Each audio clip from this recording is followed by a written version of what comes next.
तो फ्रेंड्स यहाँ देखिए यूपी ट्रिपल एस सी पेट का ये पेज खुल गया है और जो प्री एग्जामिनेशन टेस्ट यहाँ पे 2023 का है उसकी जो भी चीज़ें हैं रूल रेगुलेशन तो सेम ही है जो पहले था। बाकी आप यहाँ देख सकते हैं कि ये जो अब की बार का जो पेट एग्ज़ाम है इसमें भी आपका जो स्कोर कार्ड होगा, मतलब जब आप एग्ज़ाम दे देंगे उसके बाद जो स्कोर कार्ड आएगा, ये देखिए यहाँ पे लिखा भी हुआ है कि वो जो है स्कोर कार्ड आपका 1 ईयर के लिए वैलिड होगा। जैसे पिछले साल आपने दिया तो 1 ईयर के लिए वैलिड था, अब फिर से देंगे तो ये फिर से आगे आने वाली जितनी भी वैकेंसीज़ हैं 1 ईयर तक उनके लिए वैलिड होगा। तो फ्रेंड्स ये देखिए यहाँ से आप ऑनलाइन अप्लाई कर सकते हैं। बाकी मैं देख लेती हूँ नोटिफिकेशन, थोड़ा सा आप देख लें ताकि आपको जो है वो इम्पोर्टेंट जानकारी जो भी अगर कुछ चेंजेस हैं तो पता चल जाए। तो ये देखिए फ्रेंड्स, उत्तर प्रदेश अधीनस्थ सेवा चयन आयोग लखनऊ, यहाँ पे विज्ञापन की प्रकाशन तिथि वगैरह सब कुछ दिया हुआ है और जो है आपका जो लास्ट डेट रहेगी वो 30/8/2023 यानी कि 30 अगस्त। ठीक है, अब आगे देखिए ऑनलाइन आवेदन के ऊपर सारी चीज़ें दी हैं। अर्हता आपको बता दिया गया कि जो क्लास 10th से अगर पास आउट हैं तो अर्हता उनके लिए, और कुछ ऐसी पोस्ट रहेंगी फ्रेंड्स जो क्लास 12th के लिए, कुछ पोस्ट जो रहेंगी वो ग्रेजुएशन लेवल की, तो वो आपको आगे पोस्ट जब आप वैकेंसी फिल करेंगे तब आपको पता चलेगा। अब देखिए आयोग के बारे में ये कुछ चीज़ें हैं जो भी भरने की प्रक्रिया है वो सब दिया हुआ है, और इसके बाद आप फ़ोटोग्राफ वगैरह देख लेंगे, वो तो आप एप्लीकेशन जब करेंगे तो उसके पहले आप एक बार ज़रूर पढ़ लीजिएगा ये सब। आगे देखिए आवेदन शुल्क मैंने बता दिया, जनरल ओबीसी के लिए जो है वो 185 रुपये, बाकी SC ST 95 और ये 25। अब यहाँ पे एक चीज़ दी हुई है जो फ्रेंड्स बहुत कम आपको चीज़ें आपको जो है यहाँ पे बताई जाती हैं कम, या फिर आप ध्यान नहीं देते हैं कि फॉर्म का प्रिंट आउट यहाँ पे लेना ज़रूरी होगा। जैसे कभी कभी हम इसको क्या करते हैं कि अपलोड कर देते हैं, लेकिन आप उसका PDF ज़रूर बना लें या प्रिंट आउट निकलवा लें। आगे अगर कोई दिक्कत होती है तो फिर उसी से ये सॉल्व होगा। बाकी अर्हता आपको हमने बता दी। यहाँ पे जो आयु सीमा है वो 40 साल बताया गया है। बाकी अगर इसमें कुछ छूट है तो वो इसी हिसाब से है जिस हिसाब से जैसे SC ST और बाकी फिज़िकली हैंडीकैप के लिए जो भी इसमें दिया हुआ है। आप देख सकते हैं फ्रेंड्स, ये सारी चीज़ें जो है ये पूरा नोटिफिकेशन आपका क्लियरली यहाँ पे बताया गया है।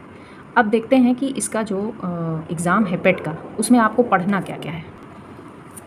तो चलिए फ्रेंड्स, इसको मैं और जूम कर देती हूँ ताकि आप क्लियरली ये समझ पाएँ कि हमें इसमें क्या क्या पढ़ना है। ठीक है फ्रेंड्स, तो अब देखते हैं हम लोग यहाँ पे कि सबसे पहले है इतिहास। तो भारतीय इतिहास में देखिए एक एक चीज़ क्लियरली दी हुई है और आपको उसी हिसाब से तैयारी करना है। मैं आगे भी बताऊँगी आपको कि आने वाले वीडियोज़ में ये बात कि कैसे जो है हम लोग इसको एक एक करके तैयार करेंगे। बाकी लूसेंट की सीरीज़ आगे अभी कंटिन्यू चलेगी फ्रेंड्स, तो जो वीडियो डल चुके हैं आप उन्हें ज़रूर देखिए लूसेंट के। और आगे भी हम लोग इसमें सिंधु घाटी सभ्यता के बारे में सारी चीज़ें बताई गई हैं, आप वीडियो देख सकते हैं जाके। तो भारतीय इतिहास में सिंधु घाटी सभ्यता, वैदिक संस्कृति, बौद्ध धर्म, गौतम बुद्ध का जो जीवन है, शिक्षाएँ हैं, ये UPSC वगैरह के लिए भी इम्पोर्टेंट होता है। जैन धर्म, मौर्य वंश, गुप्त वंश, समुद्रगुप्त, ये जितना भी प्राचीन इतिहास के बाद का जो इतिहास है वो सब। और फिर इसके बाद हर्षवर्धन काल, राजपूत काल, सल्तनत काल, मुग़ल का आ गया यहाँ पे, फिर मराठा, और फिर आपका जो मध्य भारत का इतिहास है ब्रिटिश राज्य से, वहाँ उनका देखिए अभ्युदय से लेके प्रथम स्वतंत्रता संग्राम तक का एक इन्होंने दिया है, और फिर सामाजिक आर्थिक प्रभाव भी। तो उसी हिसाब से आपको तैयार करना है कि इसमें सारी चीज़ें प्रॉपरली जैसे दिया है उस तरह से तैयार हों।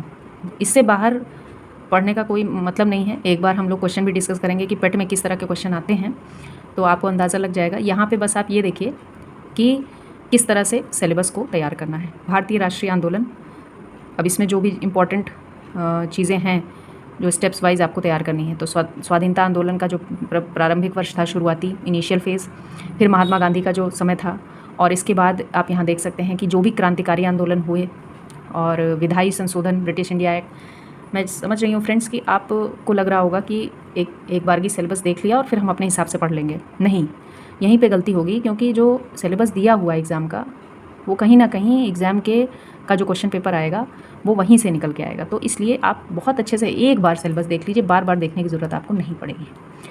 तो अब देखिए भारत छोड़ो आंदोलन और बाकी सुभाष चंद्र बोस जी का जो आज़ाद हिंद फौज बना, उसके ऊपर क्वेश्चन यहीं से उठेंगे। फिर आ जाइए भूगोल। तो आपने देखा इतिहास में आपको क्या क्या पढ़ना है, तो इन्होंने एक रूपरेखा बता दी है कि इतिहास में आपको इतना पढ़ना है। अब आप इसमें जो है लग गए बिल्कुल कि प्राचीन इतिहास ही पढ़ने बैठ गए, बिल्कुल चलो भाई एक PhD कर लें, तो उससे कोई फ़ायदा नहीं होगा। आपको क्या करना है कि जो जो टॉपिक दिया है उसको लेते हुए उसके आसपास के टॉपिक को कवर करते हुए क्वेश्चन को समझ के और फिर आगे बढ़ना है कि यहाँ से क्वेश्चन कहाँ कहाँ से निकलेगा। तो वो हम आगे के वीडियोज़ में डिस्कस करेंगे। बाकी देखिए ज्योग्राफी, भूगोल। अब भूगोल में क्या आएगा, भूगोल तो बहुत, फिर भूगोल में विश्व का भी आ गया, आपका भारत का भी आ गया।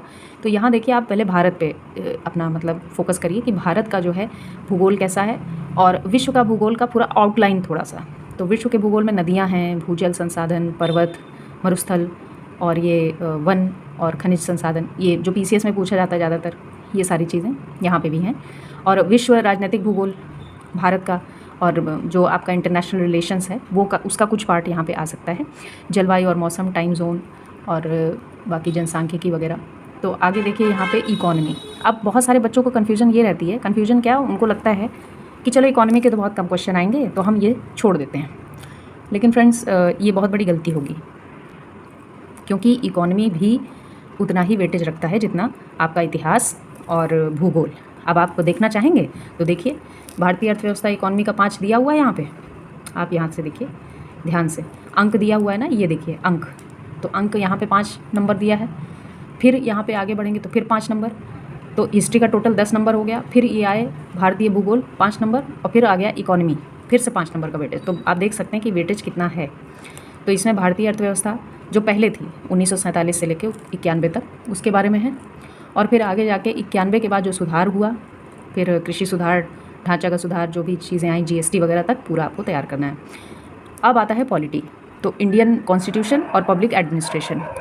तो यहाँ आप देख सकते हैं कि पब्लिक एडमिनिस्ट्रेशन और इंडियन कॉन्स्टिट्यूशन में आपको पहले तो भारतीय संविधान, जो विशेषताएं हैं, जो नीति निदेशक तत्व, DPSP वगैरह और फंडामेंटल राइट्स, संसद की प्रणाली कैसे चलती है, केंद्र राज्य का संबंध, संघीय प्रणाली, जो हमारा उच्च न्यायालय और न्यायालयिक ढांचा है वो सब, जिला प्रशासन और बाकी पंचायती राज, तो ये सब है।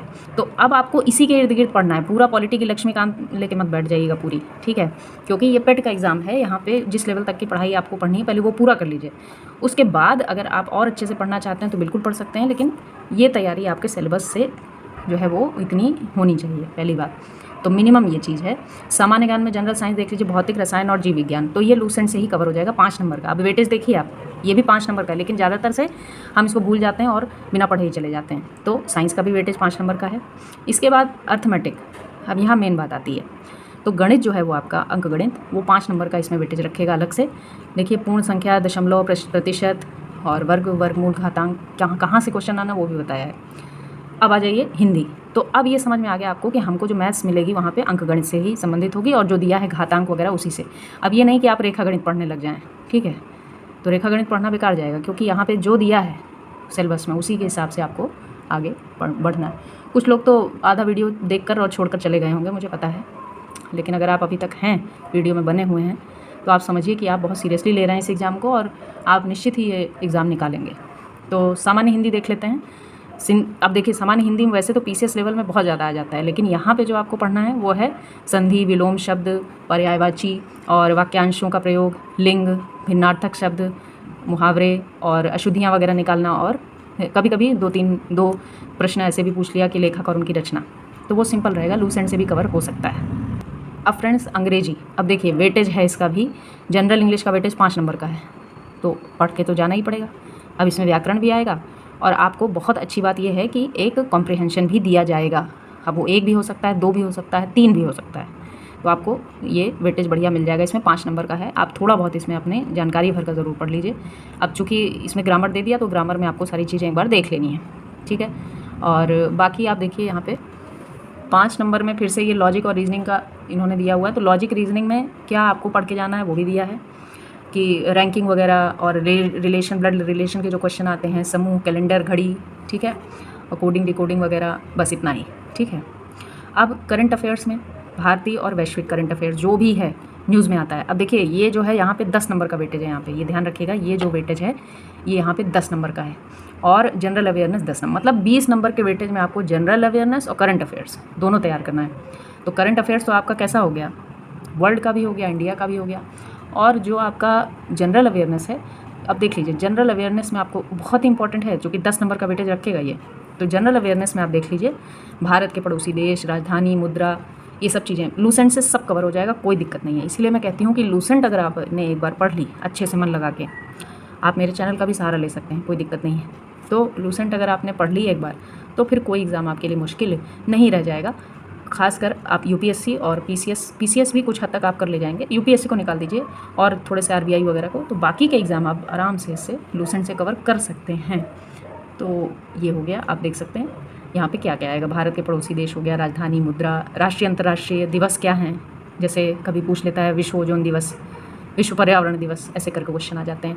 तो संगठन और उनके मुख्यालय कहाँ हैं, पर्यटन स्थल कौन कौन से हैं, न्यूज़ में जो चल रहे हैं वो ज़्यादातर आपको वही देखना है। भारत की कला संस्कृति, विश्व के खेल, ठीक है, भारत और विश्व के जो ओलंपिक्स वगैरह हो रहे हैं, भारतीय अनुसंधान संगठन कहाँ कहाँ है, इसरो वगैरह का भी देखिए न्यूज़ में जैसे आया था, ठीक है। और पुस्तक और लेखक तो ज़रूर पूछता है ना। तो फ्रेंड्स ये था सिलेबस। अब आगे देखिए थोड़ा सा आप, तो आपको मिलेगा यहाँ पे अपठित हिंदी गद्यांश, तो कॉम्प्रिहेंशन तो आपको यहाँ भी मिलना ही है, ठीक है। और बहुत मज़े की बात है कि ये अगर आपने सही कर दिया तो 10 नंबर आपको मिल गए, ठीक है। और बाकी ग्राफिकल क्वेश्चंस भी रहते हैं कुछ, जिनका वेटेज भी 10 नंबर का है, ध्यान रखिएगा। और तालिकाएँ, तो इसमें जो है आपको ज़रूर एक बार देख के जाना है, जिससे ग्राफ के क्वेश्चंस और तालिकाओं के क्वेश्चन आप कर पाएँ। तो ये तो फ्रेंड्स पूरा आपका सिलेबस था। अब इसके बाद जो है ये सिलेबस के ही हिसाब से अगर आप 2 महीने लग के, क्योंकि एग्ज़ाम की डेट आप देखिए अभी इन्होंने बताई नहीं है, आगे हम लोग अपडेट देते रहेंगे जैसे ही जो भी चीज़ें आएंगी, तो आराम से ये कवर हो सकता है 1 से 2 महीने में, ठीक है फ्रेंड्स। तो चलिए आज के लिए इतना ही, बाकी आप तैयारी करते रहें और पेट की जो सीरीज़ है आगे के लिए क्वेश्चन वगैरह जो भी आते हैं और जैसे भी जो है वो आपको बताते रहेंगे फ्रेंड्स। तो आज के लिए इतना ही, थैंक यू। आप सभी को अच्छा लगे तो चैनल को सब्सक्राइब ज़रूर करें और ऐसे ही हमारे वीडियोज़ को देखते रहें।